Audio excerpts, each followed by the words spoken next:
Hey everyone, today I have a very special figure to review. I am reviewing the brand new Star Wars Black Series Throne Room Boba Fett from the Book of Boba Fett, even though it's kind of from The Mandalorian. This is not the correct outfit, but this figure is absolutely amazing. It is way better than the pictures that Hasbro showed for like the products, but like this, everything that I was scared of when I saw those photos kind of went away when I got it in hand, and I really do recommend it. But I have so much to say, and I really do mean that. So without further ado, let's get into Boba Fett's review.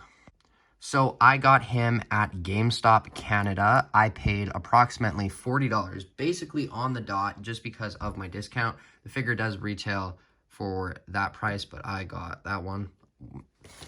You can see him next to Fennec Shand. So he is number 2 in the Book of Boba Fett packaging. So you can see that beautiful green. I wonder who will be next. Hopefully Cad Bane, or hopefully... Actually, I don't think they'll do a Boba after a Boba, so they'll probably do a new character, maybe Chris Hanton.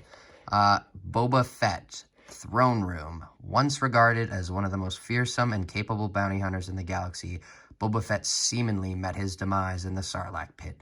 A survivor to the core, Fett lived to fight another day. I think that's the same bio for the Tython Boba, but that is enough with the box. You can see his Throne Room. But if they did do the technical, accurate Boba Fett, Book of Boba Fett outfit, I think they would just call it Tatooine or Daimyo or something. I'm not sure, because this is basically the Morak outfit for Boba, as the TVC kind of listed it. But he is included with all of this. Yes, he's a deluxe figure, but this is all you get. I did want to point out, though, I know this is early on in the review, but if you do have the Return of the Jedi Boba Fett, and I'm sure most of you do, you can put in the flame effect. And I have no clue as to why they wouldn't have included it with this Boba Fett, but that works just perfectly. And same thing with the grappling thing, that can go on that side, as well as the rocket effects can go in the jetpack. So you can kind of,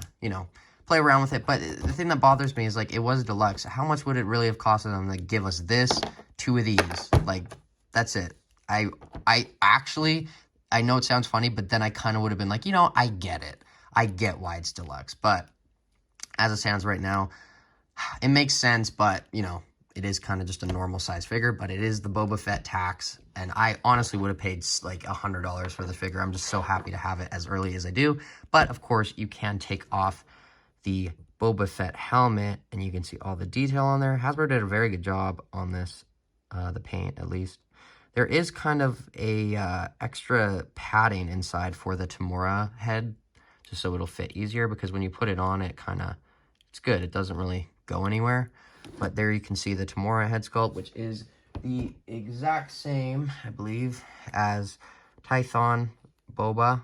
Maybe just a little duller, more paint or something. But you can see that these figures do share a lot of parts, because it's basically this figure in armor. So I'll put him off to the side. But as you can see, he also comes with 2 of his blasters. Here we have his more commonly used one, his signature Boba Fett one. Now, this is not the same one that he used in Return of the Jedi. You can obviously see some very big differences there in color and shape. So that's cool. New one. And then he also comes with the same blaster that was included with the Tython Boba, and that can just go in the holster. So that's awesome. The jetpack is the same jetpack as the Return of the Jedi one. You can take this out, but just be very careful with it. If you're like going to transport this figure, what I would recommend is take this out, because it is the one on my Return of the Jedi, the peg broke off. So just, be careful. That's all I'm saying. But, pretty good job on the jetpack. There you can see the back, kind of the Beskar going around. This is kind of just the hollowed out figure without most of the stuff on. You can see all the detail and sculpt, and this is really just an amazing figure. I know technically I don't think the colors are accurate. I'm pretty sure it's supposed to be black, but it doesn't really bother me. It's dark enough of a brown to kind of get the point across. You can see, though, that they did add the the knee rockets to it, and they did not have that on this one. So what they did is, I think there's a new knee piece with it, but the boot is the same, and the upper part, I believe, is the same. But you can see that, there is a lot of obvious reuse with this figure. Here you can see his, I don't know what this is called, but one of his little tools. There you can see his projector for his chain code. I believe it's supposed to be on that side. But overall, just a very good figure. I mean, some of the paint, like that, is not, it looks like it kind of was burnt. There was a bit of a splotch right there on the back. So, I mean, it's a factory assembled figure, so it's not going to be assembled with the highest level of care, even though it is fairly good. This is an overlay as well, so I believe, I don't know what would be under that, but I think it is a new body. But I feel like this figure is like 50% new, 50% reuse. But honestly, it's just a very good figure, and I'm so happy to finally have a Mandalorian era Boba Fett. But let's put the helmet back on. You can see the I think that's the bounty hunter, or the Boba Fett, like the Fett clan thing. That's for the Fett family. And then there's the Creed on the side, the belt. There's a bit of a mark there that I got, but you can see this goes up. Same thing there. And then you can just put the backpack directly on. One problem with this figure, though, is these hands are insanely stiff. And as you can kind of see, I've had this figure for about a day. They kind of started to stretch a bit, like just with the gun, trying to get it in the hand. It's a little hard, and just do be careful when you're doing this, because God forbid your $40 figure gets broken.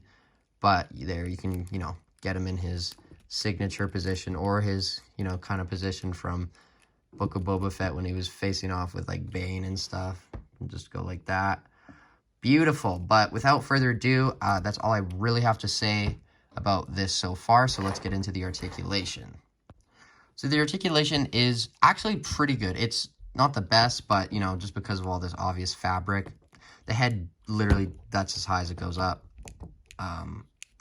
Like as you can see, it's the scarf part here that kind of gets in the way of like everything, but that really is all you can kind of do with the head sculpt. You can get to go full 360, but when you have the helmet on, it's even less movement, but I think it's good enough. And then you can kind of get it to look up if you have to, but most of the time you're going to just have them standing there, so you don't really need to worry about that. But that is the head articulation. There is a neck joint in there too. The arms do go out that far, and there is a beautiful butterfly joint. They're full 360, single jointed elbows, but they do go in a little more than 90. There is a cut there. There is a hinge and swivel at the elbow, and then the hand on this side goes up, down, full 360. This one is the trigger movement. These also move on the Boba Fett, so keep that in mind. The leg will kick forward that far, won't go back that much. He can do the splits that much. There is a huge upper thigh cut. Single jointed knees with that huge joint, so it will look a little ugly if we ever do get a throne, but hopefully we'll get the other Boba Fett outfit so I can put that one on the throne and have this one just standing there, because I feel like this one looks cooler standing there because you don't see those, awkward knee things. There is a boot joint. This also rotates. And then there is, of course, ankle going up, which is nothing, down. And, of course, ankle pivot. I can't believe I completely got past the ab articulation, but I did somehow. It's a little weird because what I noticed is if you move it high enough, you can kind of see where it stops. And sometimes it'll get hooked, so keep that in mind. But he does go to the side that much. He can go to the side that much. He can go forward that much. And with the jetpack, he can still go back that much, but full 360, the drill. Not anything crazy special, but, I think they did a decent job with the articulation. I think it could have been a little bit better, but other than that, I think they did well for their parameters. So let's get on to the comparisons. I also want to mention that the visor does go down, obviously, but yeah. There's a lot of comparisons I want to do with this figure, so let's get started. There you can see him next to the Tython Boba, so himself, obvious reuse, you can see that there's no armor, as this one obviously does have the armor. So there we go with that. And then, of course, the most important comparison is with Fennec Shand. Can't believe I have these two figures. It is kind of surreal to have these two, but, you know, I got them. So I can rest and watch the sunset on a grateful universe. I also brought Costco Reeves for a comparison because they did have that duel in these outfits in the bar. And wow, they do look good together. So that's awesome to see Mandos against Mandos. Speaking of Mandos, the Mando we have to compare him with. So kind of our Book of Boba Fett main team here. And then we, of course, have to compare him next to Cobb Vanth. So Cobb Vanth, I believe, is a little bit, yeah, he's a little bit taller than, if you would stand, Cobb. Thank you, mate. A little bit taller than that, but you can kind of switch the helmets around. I don't know exactly why you would want to do that, but you can see that's kind of what the repaint of this one will look like, the Walmart exclusive Tython armored one. So that's what that looks like, but there's no padding under it. As you can see with this one, there is some padding because I guess he just has so much hair on the Cobb, whereas Boba is a bald baby. So yeah, there you can see him next to Cobb Vanth. Let's get these two out of the way. And then the final one, I'm not going to do Cad Bane just because it's not technically the right outfit, but you can see him next to Return of the Jedi Boba. So lots of Bobas, and I'm still not Boba'd out. I want more Bobas. Give me more Bobas. Give me all the Bobas. But as you can see, that is my comparison. So let's get on to, I guess, my final thoughts now. I guess that's all we have left. So I haven't done one of these in a while. Give me some slack here.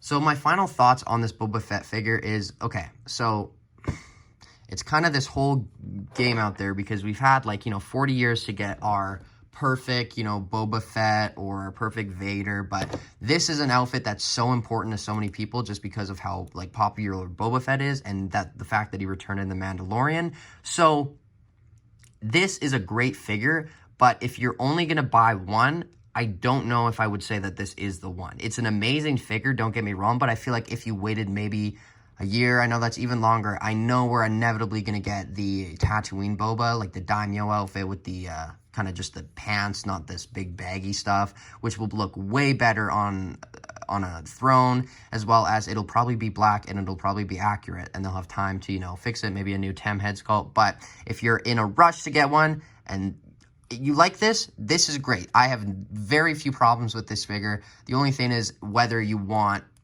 to get one or two or several Bobas. It's up to you. So, you got the model kit one, you got the SH one, so you got options. But I would watch some of those reviews and kind of decide which one is the best for you. But for a $40 price in Canada, at least, this is actually a very good figure. So I'm going to give this a 9.5 out of 10. Only problem is I wish the hands were a little less tight. I wish he came with, beat this, even though I probably wouldn't have used it. And then I also wish he was, the accurate color, but it doesn't really bother me because, it's still Boba Fett and he just looks so menacing and cool. I'm so happy to have him, but please let me know what you think of this figure in the comments below. I really do want to know, especially for this one, are you going to be picking him up is the big question. Does he look better I guess on video for you than the in-shot photos? I know the helmet looks completely different. The helmet looked so toyish in those photos. It looked like so square. It was weird, but this is way better in person. I don't know if they fixed it or anything, but anyway, like, subscribe, comment, and I will see you in my next video, which should be the Tartakovsky Clone Wars 2D Fordo or Mace, but we will see when we see. But until then, thank you for watching as always, and I will see you in my next video. Bye, guys.